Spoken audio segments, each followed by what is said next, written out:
Namaskaram, నేను మీ doctor Purna Durga, chief fertility consultant, mom IVF, Medipatnam, Hyderabad. So in the continuation of the series about endometriosis, మనం ఈ వీడియోలో how to diagnose endometriosis and what are the medications we can use for endometriotic pain అనేది తెలుసుకుందాం. మనం diagnosis of endometriosis మనం first తెలుసుకోవాలి. First comes with history. నేను మీకు చెప్పినట్టు లాస్ట్ వీడియోలో the 7 Ds, మీకు ఆ సిమ్టమ్స్ ఏమైనా ఉంటే first we need to take a detailed history about your symptoms. If you are having any of these symptoms, generally we suspect endometriosis.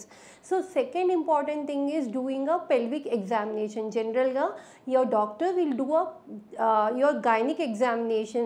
So generally మనం ఏం చేస్తాము, మనం ఒక pelvic examination చేసినప్పుడు we can feel the cervix and the vagina and the mobility of the uterus. మనం యూట్రస్ని mobile ఉందా లేదా అనేది కూడా మనం ఒక చిన్న సింపుల్ పెల్విక్ ఎగ్జామినేషన్లో తెలుస్తుంది. ఎండోమెట్రియోసిస్ ఉన్న వాళ్ళల్లో జనరల్గా ఏంటంటే pelvic examination might be slightly painful. వాళ్ళకి టెండర్ నాడ్యూల్స్ అనేవి మనం వెజైనల్ ఎగ్జామినేషన్ చేస్తున్నప్పుడు మనం ఒక్కొక్కసారి అప్రిషియేట్ చేయొచ్చు. రెండోది ఏంటంటే నేను మీకు ప్రీవియస్ వీడియోలో చెప్పినట్టు ఎడేషన్స్ అంటే అతుకులు, స్కార్ టిష్యూ వల్ల అతుకులు ఏర్పడడం వల్ల ఆర్గాన్స్ అనేవి అతుక్కపోయి ఒక్కొక్కసారి యూట్రస్ అనేది మొబిలిటీ అనేది మనం అప్రిషియేట్ చేయలేం. సో వెన్ యూ డూ ఆ pelvic examination the uterus might not be mobile, ఫ్రీగా మొబిలిటీ అనేది మనం అప్రిషియేట్ చేయలేం. So the first important thing to diagnose endometriosis is your symptoms and by doing a simple pelvic examination by your doctor.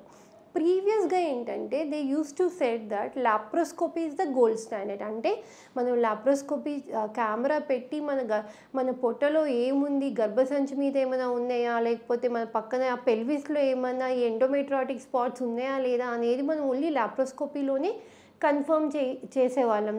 That use to be called as a gold standard. But recent guidelines ప్రకారం the recent 2022 guidelines clearly said that ultrasound is the main investigation of choice to confirm endometriosis.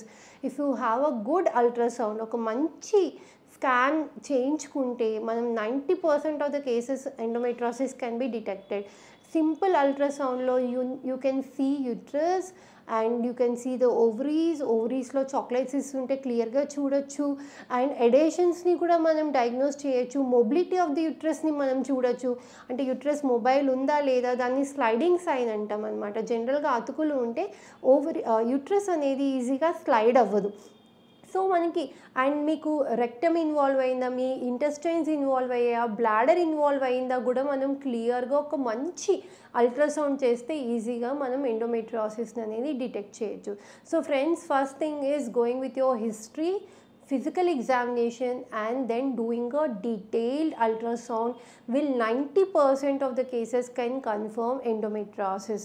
Sometimes sometimes if you are missing your diagnosis in these and you are having severe pain and infertility, then you have to opt for laparoscopy. Laparoscopy is 100% confirmation for your endometriosis. But ఎప్పుడైనా మీరు laparoscopy plan చేసినప్పుడు నేను ఇచ్చే ఒకటే సలహా ఏంటంటే it should be done by a proper surgeon. So మీరు ఒక experienced endometriotic surgery already exposure ఉన్న సర్జన్ దగ్గరికి వెళ్తే they can it shouldn't be a diagnostic. అంటే లాప్రోస్కోపీ ఓన్లీ ఎండోమెట్రియోసిస్ ఉందా లేదా అని కన్ఫర్మ్ చేయడానికి ఎప్పుడు చేయించుకోకూడదు. It should be a therapeutic. అంటే దానిలో మీకు ట్రీట్మెంట్ కూడా ఇచ్చేలాగా ఉండాలి. అంటే ఒకవేళ ఎండోమెట్రియాటిక్ స్పాట్స్ కానీ సిస్ట్ కానీ ఉంటే దాన్ని క్లియర్ చేసే ఎక్స్పీరియన్స్ ఉన్న సర్జన్ దగ్గరికి వెళ్తే you at least get a solution for your problem. So friends, this is how you diagnose endometriosis. As I told you again, history, pelvic examination, ultrasound and laparoscopy. Thank you.